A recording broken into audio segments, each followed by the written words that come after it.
Boa tarde. Escolhi falar convosco sobre o tema olho preguiçoso por várias razões. Uma delas que me parece importante é que é uma entidade que afeta ou que interessa não só a oftalmologia, mas também à pediatria, à medicina geral e familiar, à medicina interna, mas também fora da medicina. Interessa à comunidade, à escola, aos educadores, aos professores e, claro, também à família, aos pais, aos avós. No fundo, todos aqueles que podem ter interesse e importância em conhecer esta entidade para, conhecendo-a, poder orientá-la para o médico de forma atempada e que permita uma recuperação o mais rápida possível. O olho preguiçoso, para mim, é uma designação que, embora muito suave, muito ligeira, peca nesse sentido.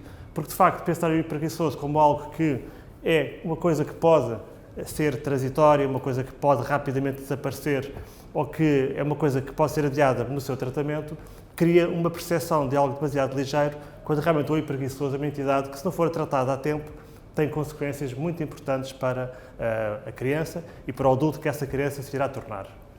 De facto, o olho preguiçoso nada mais é do que o termo vulgar para a chamada ambliopia. A ambliopia é o termo clínico, o termo médico para olho preguiçoso e, no fundo, corresponde ao que está aqui.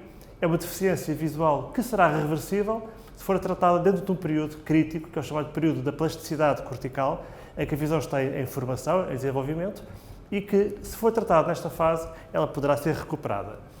É um quadro que quase sempre afeta apenas um dos olhos, é unilateral, afeta, em média, 2 a 5% das crianças, e quando digo que é uma situação que é reversível quando tratada dentro deste período, digo, mais importante do que isso, que ela será irreversível se não for tratada nesse período. Portanto, é um quadro ligeiro, simples, quando diagnosticado e tratado a tempo. Se não o for, tornar-se-á algo de muito complicado e de irreparável para aquela criança e para aquele adulto no futuro. Portanto, para entender o que é a ambliopia e como é que ela se desenvolve e como é que ela se manifesta, temos que entender alguns factos sobre a visão. Por um lado, sabemos que a criança, quando nasce, tem uma visão que é muito imperfeita, que é muito incompleta. O recém-nascido vê bem a 30 cm, vê bem o rosto da mãe, vê bem o peito da mãe. Mais do que isso, é tudo muito desfocado, muito mal definido. Para que a visão possa evoluir para algo de mais completo e mais permanente, é fundamental o que está aqui indicado, que cada um dos olhos daquela criança receba imagens luminosas, bem focadas, nítidas, simétricas, desde o seu nascimento até o tal período em que a formação da visão está concluída, que variará entre os 6 e os 9 anos. Ou seja, podemos pensar que para uma criança evoluir de uma visão que é muito incompleta, que rondará os 20 por 1200, para uma visão mais completa, que rondará os 20/20, na idade adulta e na criança já com a visão formada, esta evolução é fundamental. Haver, desde o nascimento até esta fase, estímulos visuais contínuos, bem focados nas duas retinas ao longo de todo este período de tempo.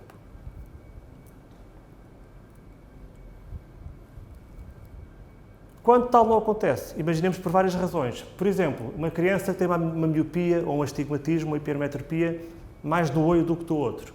Uma criança que nasceu com uma catarata ou uma pálpebra mais descaída que impede que as imagens do exterior alcancem o seu olho. Ou uma criança que nasce com aquilo que bem conhecemos, um quadro de estrabismo. Temos aqui situações em que a visão fica interrompida no seu desenvolvimento e a ambliopia tem todo o terreno para se poder instalar. Portanto, no fundo, vemos que a definição de ambliopia é exatamente isto. É uma perda de visão, uma redução da acuidade visual, como consequência de uma interrupção do normal processamento da visão a nível cerebral, a nível cortical.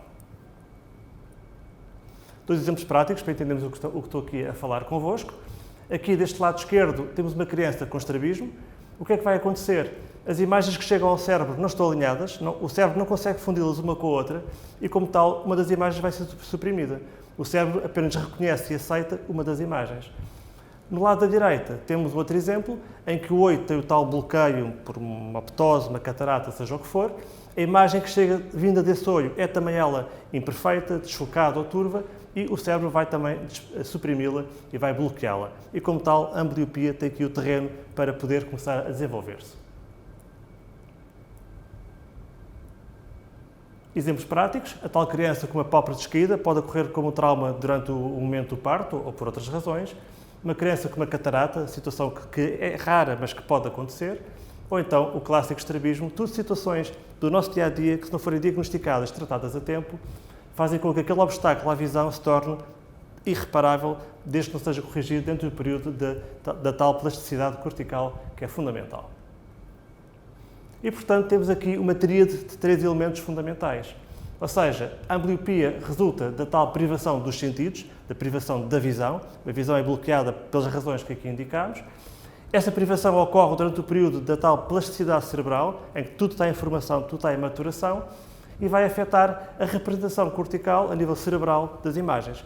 Se isto não for tratado durante este período, vamos ter então bloqueios que podem ocorrer em vários locais, mais à frente ou mais atrás nas estruturas corticais, mas que, ao fim daquele período de tempo, ficam permanentemente encerradas e a visão não mais poderá ser recuperada.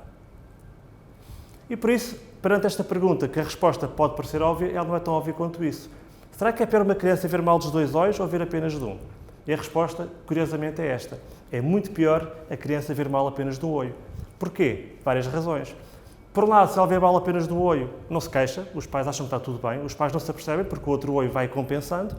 Como tal, o diagnóstico é muito mais tardio, a ida ao médico é muito mais tardia, e o cérebro foi forçado durante aquele período de tempo a escolher uma imagem em detrimento da outra. E por isso a ambbliopia, quando a perda de visão é unilateral, é mais intensa, é mais precoce e é mais difícil de tratar. Quando a criança vê mal dos 2 olhos, é tudo mais fácil. A criança queixa-se mais depressa, os pais percebem mais depressa, a ida ao médico é mais rápida e o próprio cérebro não tem tanta tendência a escolher uma imagem em detrimento da outra. Por exemplo, a ambbliopia, mesmo que se instale, é mais tardia e é menos intensa do que quando é um caso unilateral. Portanto, temos aqui aspectos muito importantes a considerar. Ou seja, esta tal plasticidade começa quando a criança nasce, mas diminui muito rapidamente. O que significa que há um período crítico para podermos intervir. E, fim desse período, esta intervenção não é ou é muito menos eficaz. Temos que considerar, por exemplo, a primeira semana de vida. Este é um período particularmente crítico. Desde o primeiro dia de nascimento até ao final da primeira semana, a visão, que era tal visão muito rudimentar, evolui muito rapidamente. Há um grande ganho de visão nesta primeira semana e, por isso, qualquer obstáculo nesta altura pode ter consequências desastrosas. Por exemplo, uma catarata que no adulto é tratada sem qualquer urgência, em qualquer altura, sem qualquer impacto no resultado final, na criança, por aquilo que vos referi, é uma emergência médica. Uma catarata na criança, se não for tratada imediatamente, esta primeira semana é perdida e todo o tempo que vier a seguir também, e como tal, a ambbliopia instala-se muito rapidamente e de uma forma muito significativa. Temos, portanto, aqui algo que aponta aquilo que eu vos disse. O olho preguiçoso é tudo menos uma coisa ligeira, uma coisa simples. Há aqui um período de tempo, uma janela que está aberta ao nascimento, mas que se vai encerrando ao longo do tempo, até o tal período de desenvolvimento da visão estar concluído. E se nós não intervirmos a tempo, esta evolução, que é normal, que é desejável desde o nascimento até aos 5, 6 anos, ficará interrompida e nada mais poderá ser feito. Portanto, e aqui já sendo um pouco otimista, há quem diga que até aos 9 anos nós podemos ainda ter algum sucesso de intervenção sobre a ambbliopia, porque pensam que a visão poderá ainda estar em maturação até essa altura, embora, pela minha experiência, devemos intervir muito mais cedo do que isso. E, portanto, de acordo com esta informação, o limite máximo para um sucesso de uma intervenção terapêutica seria os tais 9 anos. Alguns autores ainda são mais otimistas, eu diria irrealistas, porque entendem que até mesmo aos 7, 12 ou até aos 17 anos, que acho curioso e na prática nunca tive um caso semelhante a esses, poderá haver ainda resultados com o tratamento da ambbliopia.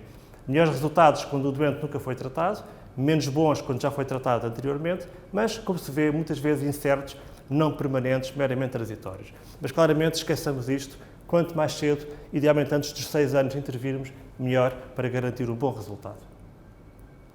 O tratamento da ambbliopia nem sequer é muito complicado, é bastante simples. Poderá passar, no caso da miopia, da ambbliopia, da hipermetropia, pelo uso de óculos, para compensar esse defeito. Quando houver já uma ambbliopia instalada, e já iremos explicar um pouco mais adiante, rapidamente, vamos penalizar o olho bom para forçar o cérebro a aceitar imagens do olho menos bom. Se houver estrabismo, poderemos ter a prática de exercícios oculomotores para obrigar os músculos a formarem-se da forma adequada e haver o alinhamento do eixo visual de ambos os olhos. E quando nada disto funciona, a cirurgia da ptose palpebral, da catarata ou do estrabismo poderá ser a solução definitiva para impedir que a ambbliopia se instale de forma permanente. A oclusão, basicamente, é isto que eu vos dizia. Muitos de vós já viram seguramente crianças que têm um penso a tapar um dos olhos e o princípio basicamente é este. O cérebro ignora as imagens do olho amblíope, porque é o olho que vê mal por várias razões, já falámos sobre elas. Se o olho bom for tapado, ele é obrigado, é forçado a aceitar imagens daquele olho e, como tal, a ambliopia deixa de aparecer. E por isso, para terminar, algumas mensagens muito simples para reter. Por um lado, a ambliopia é importante, mas é tratável e, se for tratada a tempo, é perfeitamente reversível. E se não o for, será uma disfunção importante, caso de disfunção visual importante, quer na criança, quer no adulto. Tratamento tanto mais eficaz quanto mais precoce for o diagnóstico. E, por outro lado, aquilo que é muito importante para mim, o período ideal para o primeiro rastreio, no máximo até aos 3 anos de idade, 36 meses. Muitos pediatras, muitos médicos dizem aos pais para irem com as crianças ao médico, ao oftalmologista, apenas na altura do primeiro ciclo, aos 6 anos. É demasiado tarde, porque nessa altura já estamos na fase final da tal plasticidade cortical e, por isso, o sucesso do tratamento será muito, muito inferior. Nesta idade temos muito tempo a intervir, o diagnóstico é fácil, a criança colabora bem na consulta, a informação clínica é bastante boa e, havendo ambliopia, temos muito tempo para a corrigir e para a reverter. E, finalmente, terminando como comecei, dizendo isto, todos nós temos que intervir. Profissionais de saúde, familiares, educadores, todos nós temos um papel para saber reconhecer a doença, estar atento e, perante sinais de alguma dificuldade, encaminhar a criança para um médico oftalmologista. Esta é a informação fundamental sobre a ambliopia. Muito obrigado.